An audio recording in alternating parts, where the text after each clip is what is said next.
Happy Varun viewer, and welcome to episode 5 of SOTD. I'll start the show by saying what an absolute shower of shite Bournemouth are for sacking Scott Parker after just 4 games of the season. Promotion from the Championship earned you about £160 million. Now add the 41 million Man City paid for Nathan Ake, subtract the 24 million you spent on new players, and you're left with about £177 million. So kindly desist with the stance that you're standing on the pavement looking like a guy with a fucking cup in his hand. You were never going to get any points from Arsenal, Man City or Liverpool. So 3 points from 12 just about sums it up in that you are pretty much where you were expected to be in the table after 4 games.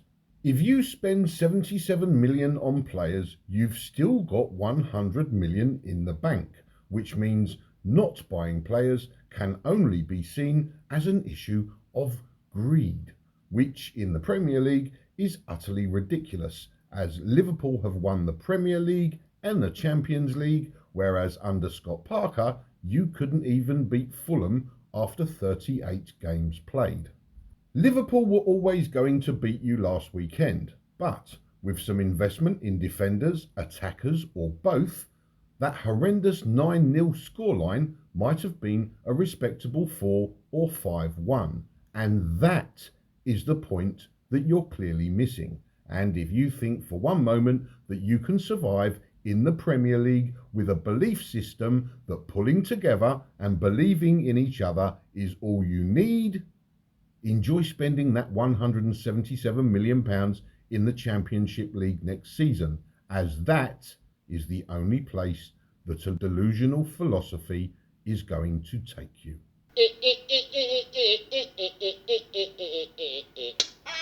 Our first midweek game saw Brentford travel to Crystal Palace and grab a 1-1 draw. Pork pie, Vieira. You took the lead on the hour, but lost the lead on the hour and a half. But despite the valiant attempts by Brentford, you hung in there and managed to grab a point.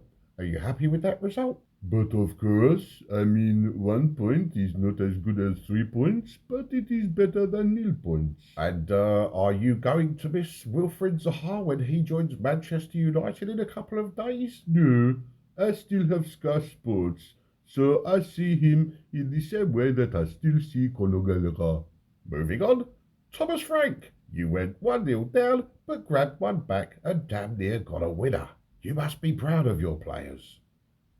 No? You've got a respectable points tally so far this season, and that must be encouraging moving forward. No? Oh, look, I'm sorry I forgot to interview you at the weekend, but I was super busy and got distracted by the train wreck that is Frank Lampard. It was nothing personal, and as Meatloaf once sang, 19 out of 20 ain't bad. Our second... Sorry! Yeah, I'm way ahead of you there, fuck chops. Our second game this week midweek saw Fulham beat Brighton 2-1 at Craven Cottage. Pork pie, Marco!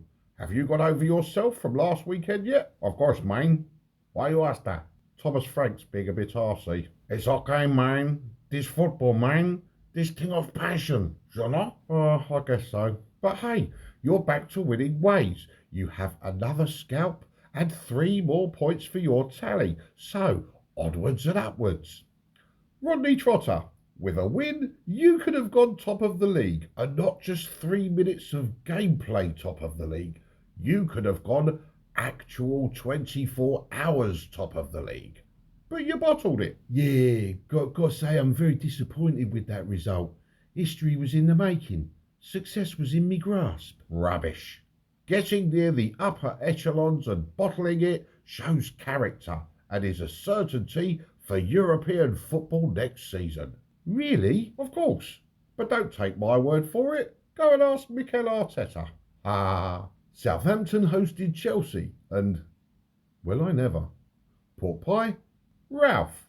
You went 1-0 down but came back for a 2-1 win. You must be over the moon with that result. as it's certainly going a long way to refute the claims that you've lost the dressing room. Yeah, for sure. I mean, it's always perplexes me when people say that I have lost the dressing room, as that is clearly some crazy talk. I mean, when you enter St. Mary's Stadium from Marine Parade, you walk towards the pitch, and the dressing room is on the left-hand side. It's not a big stadium, and the dressing rooms cannot be moved, so they will always be where they are now.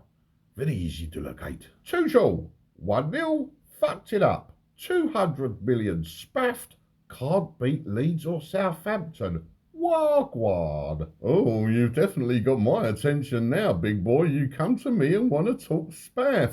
Let's get jiggy with it. Gary! Leeds hosted Everton. The game ended in a 1-1 draw. Pork pie. Lampard did as Lampard does. You've got 3 points from 15, and for the second consecutive week, you went 1-0 up and failed to defend that lead. Yet Mourinho makes it look so easy. Are you going to miss Anthony Gordon when he goes to Chelsea? Yeah, well, I think you're giving me a bit of a rough ride, Pork Pie, especially with the constant onslaught of Champions League opposition we're facing on a weekly basis. What? All of our opponents have won the Champions League, played in the Champions League, or watched the Champions League on TV. Champions League, Champions League, Champions League. Cretin.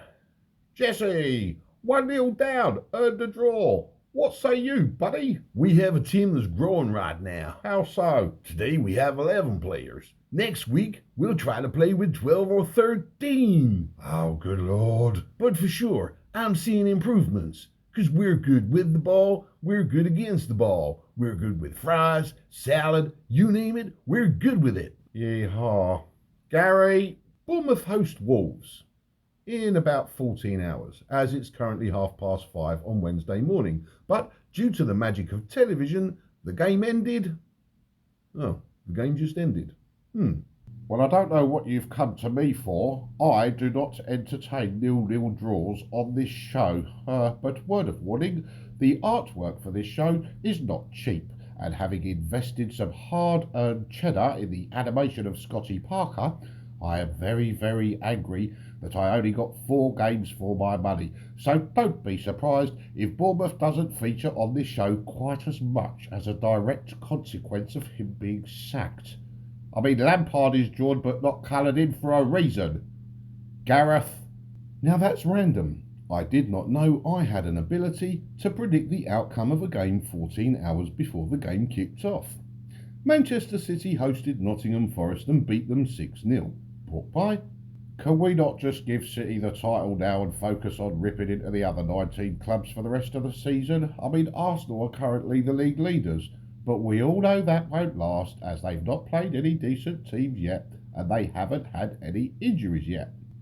So, Pep, aside from inspiring your allegedly average team to yet another win and inspiring Erik ten Hag into the shiny head, hairy face look, have you done anything else interesting this week? Mr. Pork Pie, I love to... Haaland! Yes, we've lightened your hair as it was looking too dark on last week's show. Got anything to add to Pep's comments, you bully boy bastard? I'm just a goal machine, and I don't score for nobody but me. Cooper! Okay. Well said. Gary!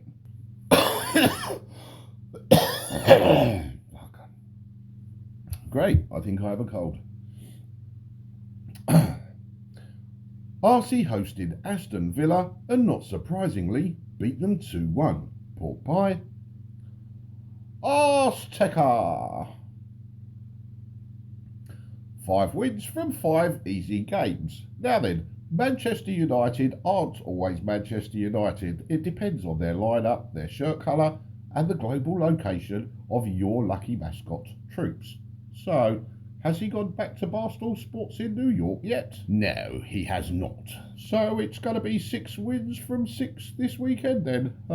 Moving on, Slippy G. I take it you've now resigned yourself to the Brenda Rogers playbook of getting laid off means getting paid off.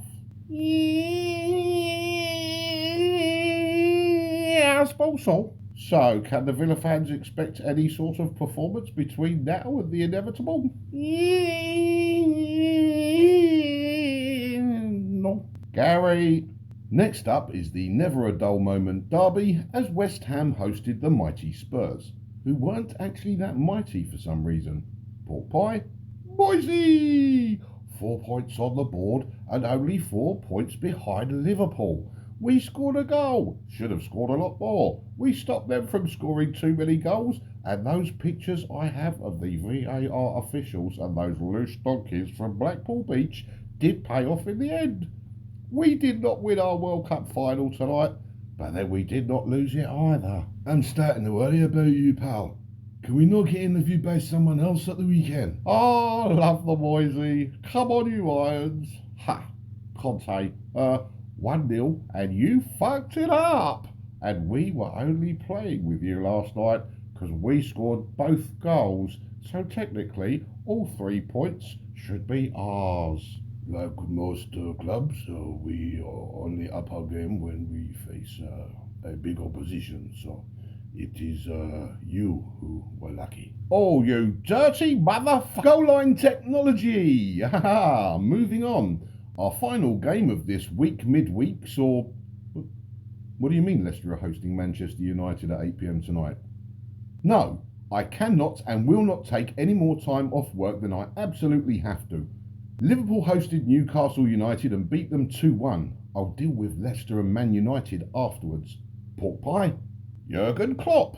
You beat Newcastle 2-1, although that score doesn't really reflect the game, does it? What are you talking about?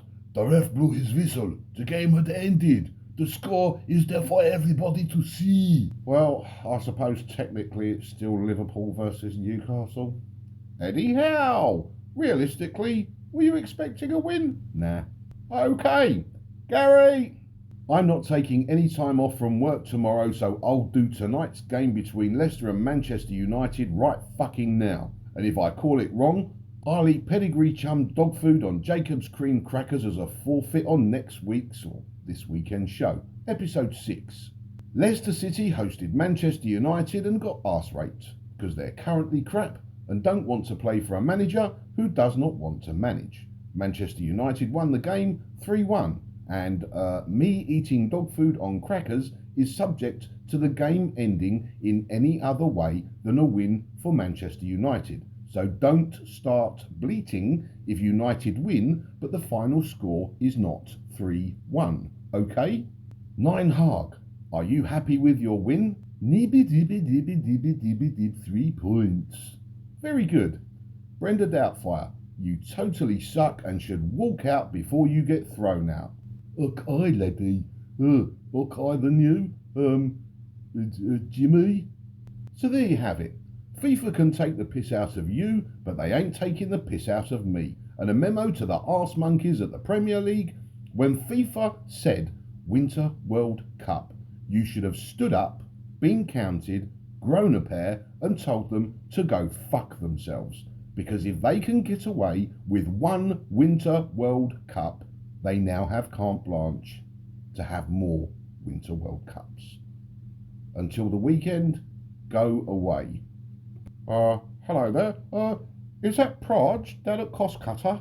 Ah, good. Have you got any pedigree chum? And if so, how much is a can? Fuck off, pork pie.